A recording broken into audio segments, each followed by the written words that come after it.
I didn't really finish my thought about donating. Um, the donating that we've done in the past, with the people on TV who's like showing starving kids, and I mean, I've even gotten letters back from individual kids like, "You helped pay for my this and my that," and I had a relationship with a kid for a whole year that I was supposedly sending money to, and that this kid was getting the money, but the letters were coming back in perfect handwriting in English. So, that should have been a red flag, but somehow it wasn't. So, um, I want to say that these people who have in the past collected all of our dough, from the goodness of our hearts, because when we all want to donate, we all want to help. If a dollar can feed a kid for a whole month or something, like you want to do that.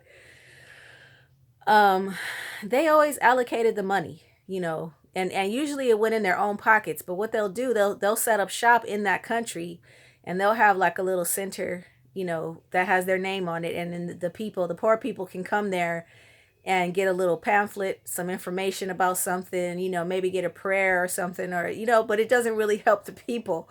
So what I was thinking was that if we privatize the donating industry and just the whole, like, we need to revolutionize the nonprofit industry, because it is an industry, and the reason that it's a big industry is because, not because people are donating, you know that's also big business, but a lot of these people are very corrupt, and they're laundering money through these organizations. Not only are they laundering massive amounts of money through these organizations that are tax exempt, but they're also collecting donations from poor people like us, poor people who just want to help.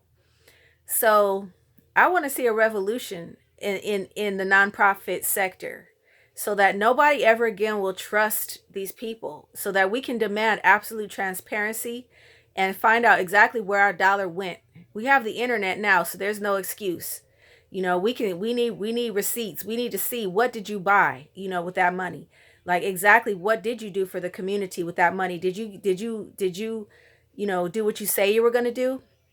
I used to go to a church called Agape in LA, and they were really good about that, because I donated thousands of dollars when I went there, and everybody did. Everybody did, because they were doing such great work.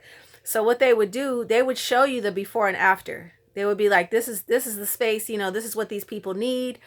And then they would show the people, they would show how the people were functioning at that moment, and what they needed. And then they would show the whole process of, the supplies coming in and building structures, and people need clean water and food. you know that's what people need. And of course, if you ask the people in those countries, they say they need education. That's really important to them. um School is not as important, in my opinion, but if they feel that it's important, then it must be important, because I'm sure if you speak English and you speak other languages and you can do math and stuff, then that's a way out of poverty. But yeah, the church that I went to, they were very good about that, and they would show videos of the structures that they built and the gardens that they planted.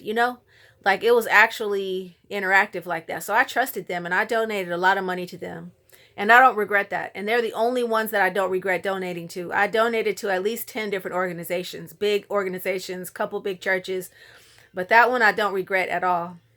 But yeah, I was just, saying that the people themselves know how to use the money. You know what I mean? Like, the community organizers themselves, the community themselves, not outsiders coming in and saying, this is how we're going to allocate this money. But the people themselves, they know what they need. They know how to get agriculture going on. They know how to be enterprising in their own communities. I'm sure every day they're like, dang, if I just had $100, I would do this or that. Because that's what I do. I'd be like, if I had $1 million, I would just do this and that. And I'm sure that they do that in the poor countries. I'm sure that we all do that in our predicament. But $100 will not make or break my life. $100 will make or break their life. You know, so um, so that was the completion of the thought, and I still can't even find what it was that I was trying to say, but it was having to do with just with the people know what to do with the money and not these outside. I'm just so against these huge nonprofits. It's not even funny. I don't trust anybody. I don't trust anybody. And the only reason I want to donate to this individual is because, like I said, first of all, he wasn't asking for donations, but then also he's just he's a folk. You know, he's from the town and stuff, and he's just, you know, somebody who wanted to get out so that he could learn what was going on in the world and go back and help his people. So I'm all for that. And any individuals that I encounter that, you know, could be on that kind of pedestal in my mind, I wouldn't mind donating to them, because they know what their communities need, and the people in their communities know what they need.